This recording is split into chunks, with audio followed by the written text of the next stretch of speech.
భరద్వాజ గారు, ముఖ్యంగా ఏంటంటే జూబ్లీహిల్స్ ఉప ఎన్నిక ఫలితాలు కాంగ్రెస్ పార్టీ దాదాపుగా 25,000 మెజారిటీతో భారీ విజయం సాధించిన పరిస్థితి. ఓవరాల్గా ఎన్నికల ఫలితాలు సర్వే గురించి మీ విశ్లేషణ ఏంటి సార్? అంటే సర్వేలన్నీ కూడా కాంగ్రెస్ అనుకూలంగానే ఉండొచ్చు ఇక్కడ విజయం అనేది నిర్ధారించిన ఎగ్జిట్ పోల్స్. అయితే ముందు ఎన్నికల ప్రచారం ప్రారంభంలో చాలా అడ్వాన్స్గా ఉన్నటువంటి బీఆర్ఎస్ నెమ్మదిగా డీలా పడుతూ వచ్చి ఆ ప్రభావం తగ్గుతోంది, జనాలకి క్లియర్గా అర్థమైంది. అంటే పెద్దగా లోతుగా పరిశీలన జరపకుండానే ప్లెయిన్గా ఆ నియోజకవర్గంలో అలా పర్యటించినా కానీ జనాలకు అర్థమైపోయే పరిస్థితికి వచ్చింది కాంగ్రెస్ గెలవటం ఖాయం అని.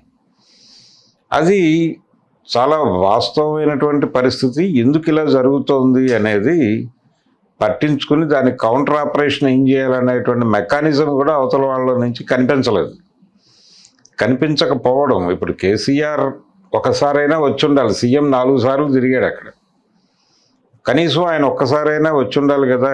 కేసీఆర్ ఎందుకు రాలేదు అంటే బీఆర్ఎస్ ఏం చెప్తోంది, ఇది టోటల్గా కేటీఆర్ భుజస్కంధాల మీద వేసేశారు, ఈ ఎన్నికల్లో గెలిచి ఈ ఎన్నికల గెలుపుని తండ్రికి కానుకగా ఇవ్వబోతున్నాడు అని ప్రచారం చేశారు వీళ్ళు.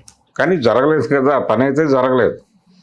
రెండోది, కవిత గారు ఒక స్టేట్మెంట్ ఇచ్చారు ఈ ఓటమి తర్వాత, మొదలైంది పతనం, అవును దానికి ఇండికేషన్ అది అన్నట్టు మాట్లాడారు. అంటే ఆవిడ ఉద్దేశం ఏమిటి, ఆవిడ ఏపీ ఎలక్షన్స్లో షర్మిల గారిని బయటకు పంపించిన తర్వాత ఆ పార్టీకి ఒక పరాజయం దొరికింది, అలాంటి పరిస్థితే మీకు కూడా రాబోతోంది అని తన పంచాయతీని ప్రాథమికంగా తీసుకొచ్చేటువంటి, ప్రాధాన్యతలోకి తీసుకొచ్చేటువంటి ఒక ప్రయత్నం కనిపించింది ఆవిడ ప్రకటనలో.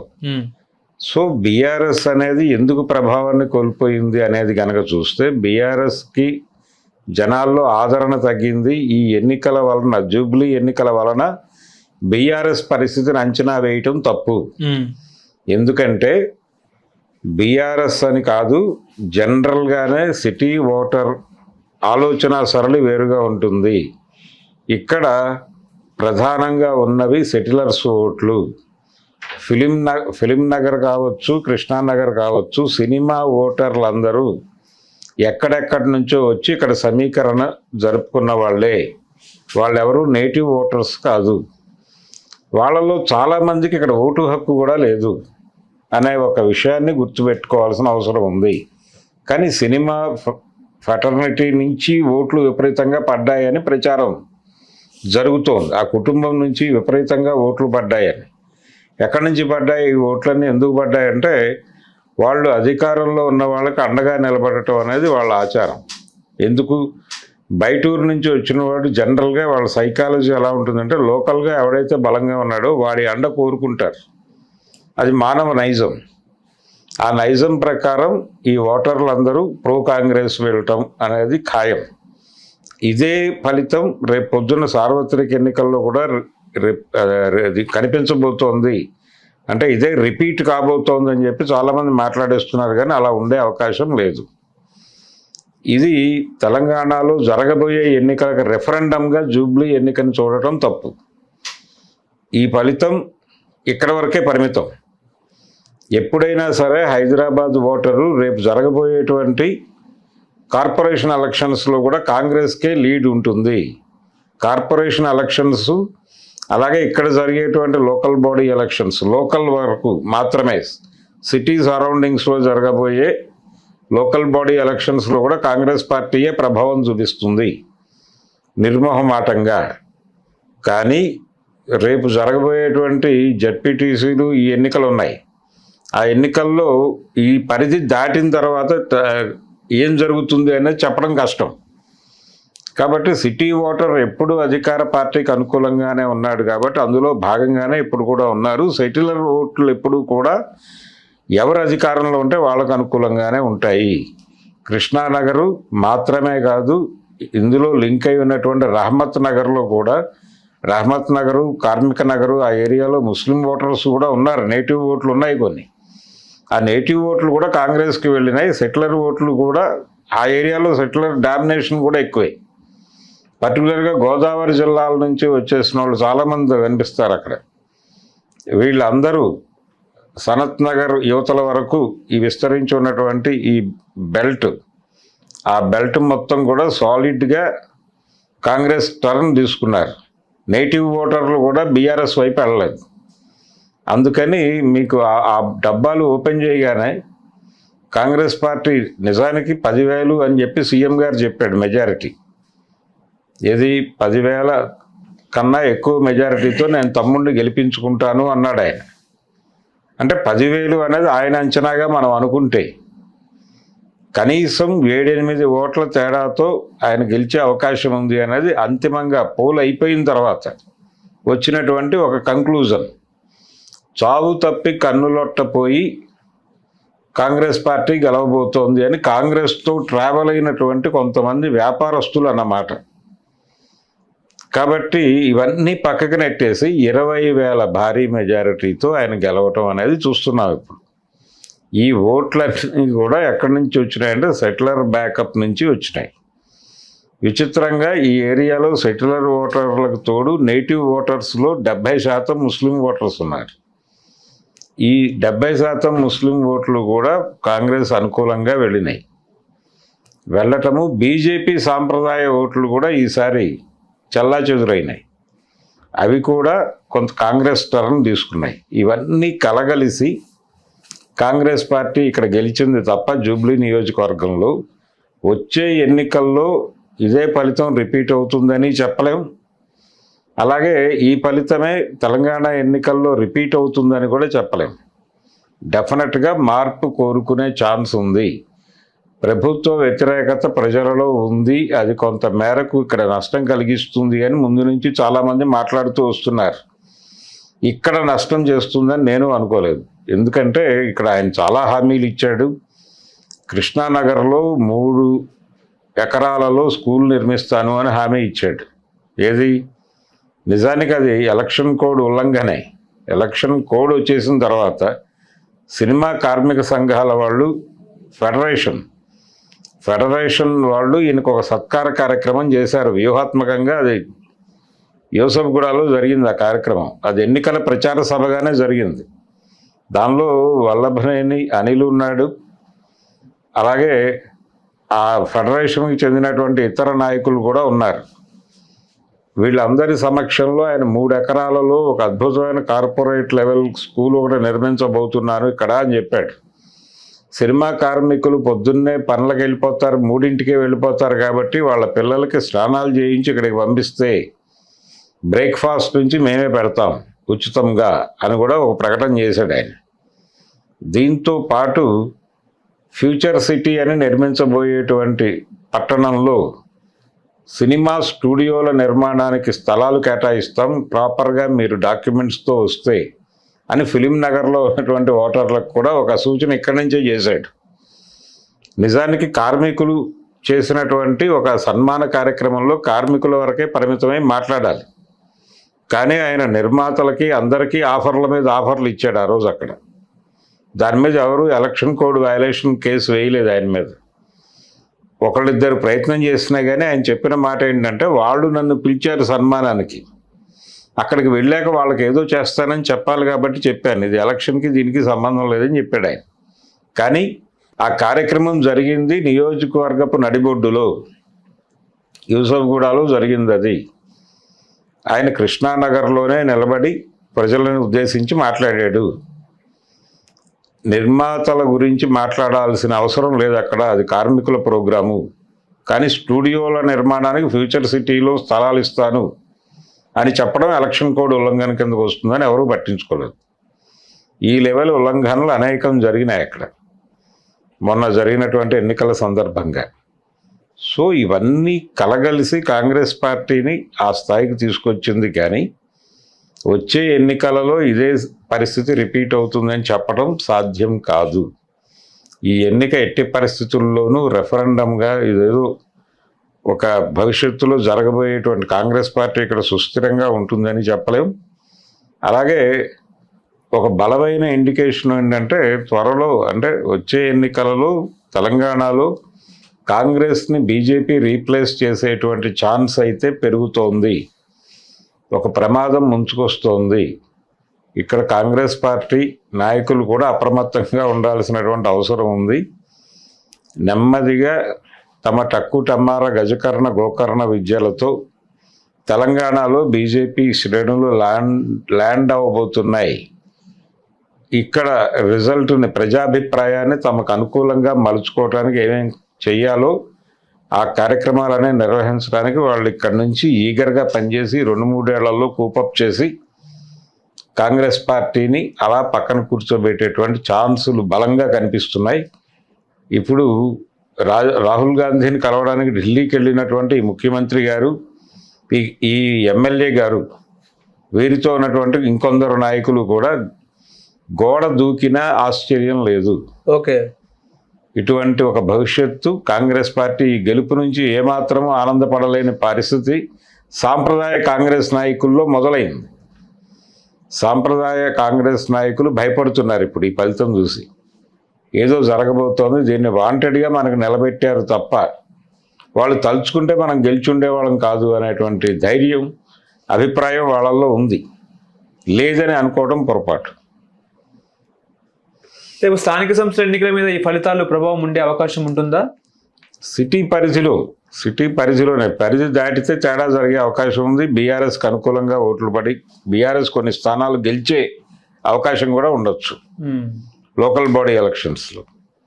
కానీ జనరల్గా ఎక్కడైనా జరిగేది ఏంటంటే, ఏ లోకల్ బాడీ ఎలక్షన్ అయినా కానీ అధికార పార్టీకే గెలుపు ఉంటుంది. ఎందుకుంటుంది అంటే అది జస్ట్ జనం సైకాలజీ. ఆ 4 రోజులు ఆ పార్టీతో ట్రావెల్ అయితే ఏవైనా కొన్ని ప్రయోజనాలు జరుగుతాయేమో అనేటువంటి ఒక నమ్మకం. అందుకని ఎప్పుడైనా సరే లోకల్ బాడీ ఎలక్షన్స్ అన్నీ కూడా అధికార పార్టీకి అనుకూలంగానే రిజల్ట్స్ ఉంటాయి, 1-2 చోట్ల తప్ప. ఓకే, కాకపోతే బీఆర్ఎస్కి మరి ఇంత ఘోర పరాభవం జరగకపోవచ్చు.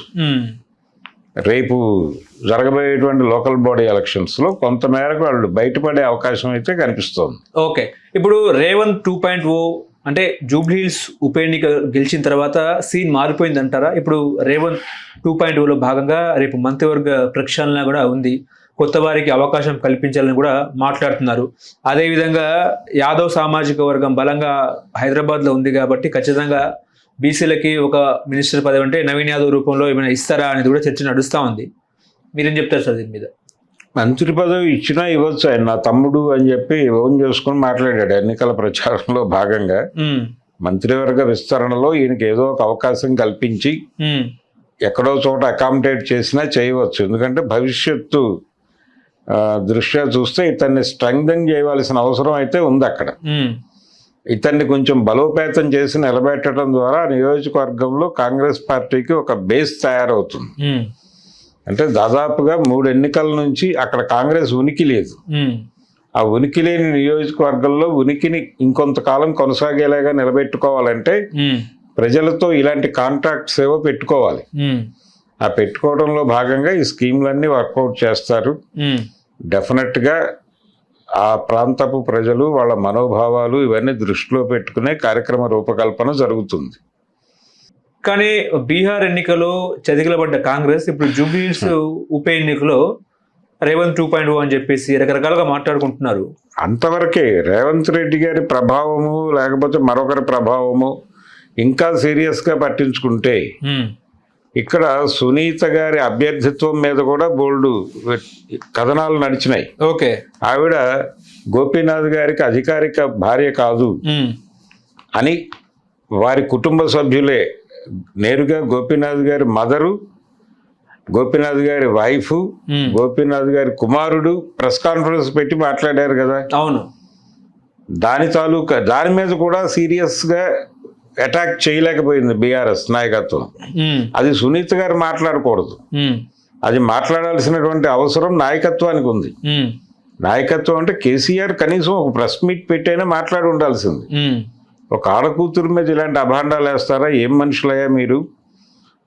ఆయనకి ఆవిడతో పర్సనల్గా ఇష్టమై వాళ్ళిద్దరూ ఉన్నప్పుడు మీకేంటి అభ్యంతరం? దీన్ని ఎందుకు ఇష్యూ చేస్తున్నారు? దీన్ని పొలిటికల్ ఇష్యూగా మార్చకండి, ఎన్నికల సందర్భంగా మాట్లాడాల్సిన విషయాలు కాదు ఇది అని ఆయన ఓపెన్ అయ్యి మాట్లాడాలి కదా. ఎందుకు సైలెంట్గా ఉన్నారు ఆ విషయంలో? ఆ ప్రభావం పడి చాలా ఓట్లు పోయి ఉంటాయి కదా అక్కడ.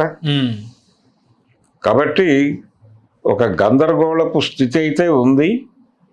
రేవంత్ రెడ్డి గారు మరింత శక్తి పుంజుకున్న మాట వాస్తవమే. అంటే తన ప్రత్యర్థులు నోరు తెరిచే పరిస్థితి లేకుండా చూసుకోగలిగాడు అంతవరకే. ఓకే, అంతవరకే తప్ప ఇదేదో పూర్తి కంట్రోల్లోకి తీసుకున్నాడు పార్టీ ఇక ఆయన చెప్పినట్టే జరుగుతుంది అని అనుకోనక్కర్లేదు. ఓకే. కాంగ్రెస్ పార్టీలో ఎప్పుడైనా సరే ఆయన బయట నుంచి వచ్చిన వ్యక్తే. దానిలో పుట్టి పెరిగినటువంటి వాళ్ళు ఉన్నంతకాలం ఈ ప్రాబ్లంను ఎదుర్కొంటూనే ఉండాలి ఆయన. తప్పదు, అది అనివార్యం. వైఎస్ రాజశేఖర రెడ్డికి కూడా తప్పలేదు ఈ గోల. కాబట్టి ఈయనకి అంతకంటే తప్పే అవకాశం లేదు. కాకపోతే 4 రోజులు కొంచెం రిలాక్స్గా ఉండనిచ్చే అవకాశం అయితే ఉంది. ఓకే. ఇప్పుడు జూబ్లీహిల్స్ ఉప ఎన్నికలో ఒక్కో డివిజన్కి చొప్పున 2 మంత్రులకి బాధ్యత అప్పగించారు. ఆ మంత్రులందరూ దాదాపుగా పాస్ అయిపోయినట్టే తెలుస్తా ఉంది. ఎట్లా చూస్తారు? అంటే ఇప్పటిదాకా మనకి ఉప ఎన్నికలలో ముఖ్యమంత్రులు 4 సార్లు తిరిగిన సందర్భాలు లేవు. ఇప్పుడు దుబ్బాడ ఎన్నికలప్పుడు తిరిగారంటే ఆ గొడవ వేరు. అది ప్రభుత్వం ఉంటుందా వెళ్ళిపోతుందా అనే సంక్షోభం. ఇప్పుడు ఆ పరిస్థితి లేదు. మునుగోడులో కూడా తిరిగారు కదా. మునుగోడులో తిరిగారు. ఎప్పుడు తిరిగినా కానీ దానికి ఒక ప్రాధాన్యత ఉంది. ఉన్నప్పుడు జరగటం వేరు, లేనప్పుడు జరగటం ఏమిటి? ఓకే. లేనప్పుడు కూడా 4 సార్లు జరగటం ఏంటి? దాదాపుగా ప్రతి పేటలోనూ ఆయన మీటింగ్ పెట్టాడు. ఆ నియోజకవర్గ పరిధిలో ఉన్నటువంటి ఓటర్లు ఉన్నటువంటి ప్రతి ప్రాంతంలోనూ ఒక మీటింగ్లో మాట్లాడాడు ఆయన. కాబట్టి ఇంత ఉధృతమైనటువంటి ఇంత దూకుడుగా నడిచినటువంటి ప్రచారం, ఇంత కాన్సన్ట్రేషన్ ఎందుకు జరిగింది అనేది చూసినా అర్థమవుతుంది. అంటే తను 2.0 మరొకటి అని నేను అన్ను కానీ గెలుపు అనేదాన్ని తనకు అనుకూలంగా ఉంటే బాగుంటుందని ఆయన అనుకున్నాడు, ఈయన అనుకున్నాడు. గెలిచినటువంటి నవీన్ కూడా ఇది చావో రేవో అన్న లెవెల్లోనే తను ఆ లోకల్ ప్రజలను ఆర్గనైజ్ చేయటము, వాళ్ళకి భోజనాలు, ఈ 10 రోజులు వాళ్ళకి సెలబ్రేషన్ మూడ్లో ఉంచాడు వాళ్ళందరినీ. ఓకే. అవన్నీ కలిసి వచ్చినాయి ఆయనకి. మనం గెలుస్తున్నాం అనే కాన్ఫిడెన్స్ని ఓటర్కి ఇచ్చాడు ఆయన. అవతల నుంచి ఆ కాన్ఫిడెన్స్ ఓటర్కి అందలా. ఇది కీలకం. ఓకే. అందుకని రేవంత్ రెడ్డి ఈ విజయం తర్వాత ఆయన ప్రత్యర్థుల్ని కంట్రోల్ చేయగలిగాడు పార్టీలో. కానీ న్యూట్రలైజ్ కారు వాళ్ళు అలా ఉంటారు ప్రస్తుతానికి మౌనంగా. ఏ క్షణమైనా వాళ్ళు తలలెత్తి బుసలు కొట్టే ఛాన్సెస్ ఉన్నాయి. దానికి సిద్ధపడే ఉండాలి సీట్లో కూర్చున్నప్పటికీ. బీజేపీ ఎందుకు ఎన్నికల్లో డిపాజిట్ కోల్పోయింది? అదేవిధంగా రాష్ట్ర ఇన్ఛార్జ్ అసలు కనిపించలేదు అసలు ఎక్కడ, బన్సల్ గారు. అదే వాళ్ళు కాన్షియస్గా ఇక్కడ ఏదో ప్రయత్నం చేయాలని అనుకోలేదు. బీజేపీ సాంప్రదాయ ఓట్ బ్యాంక్ కూడా కొంత షిఫ్ట్ అయింది ఈ ఎన్నికలో. అది స్పష్టంగా కనిపిస్తోంది విజిబుల్ గానే. వాళ్ళు ప్రచారంలో కూడా అంత పెద్ద హడావిడి ఏం క్రియేట్ చేయలేదు.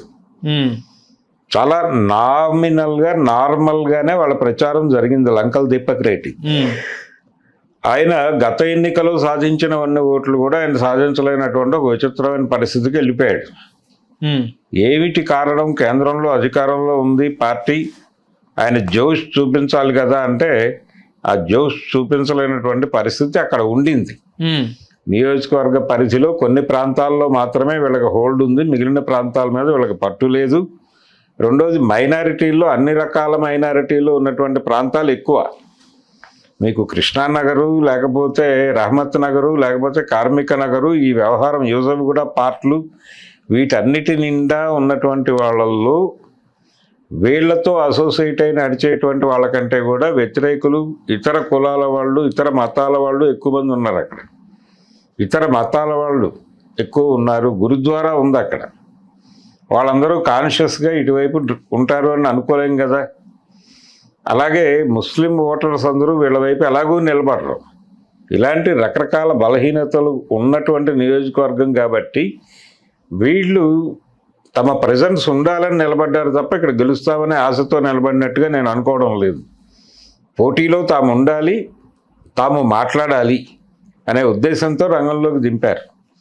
అక్కడ వరకే పరిమితం అయ్యారు. ఓకే. హలో, తెలుగు రాజ్యం ఛానల్ చూస్తున్నారా? సామాజిక, రాజకీయ, జీవన చిత్రణే తెలుగు రాజ్యం. అతిశయోక్తులు, అసత్యాలు ఉండవు. రాజకీయ కోణం కాదు, ప్రజా కోణమే కొలబద్ద. తెలుగు రాజ్యం వీక్షణ మీ ఉత్తమ అభిరుచికి నిదర్శనం.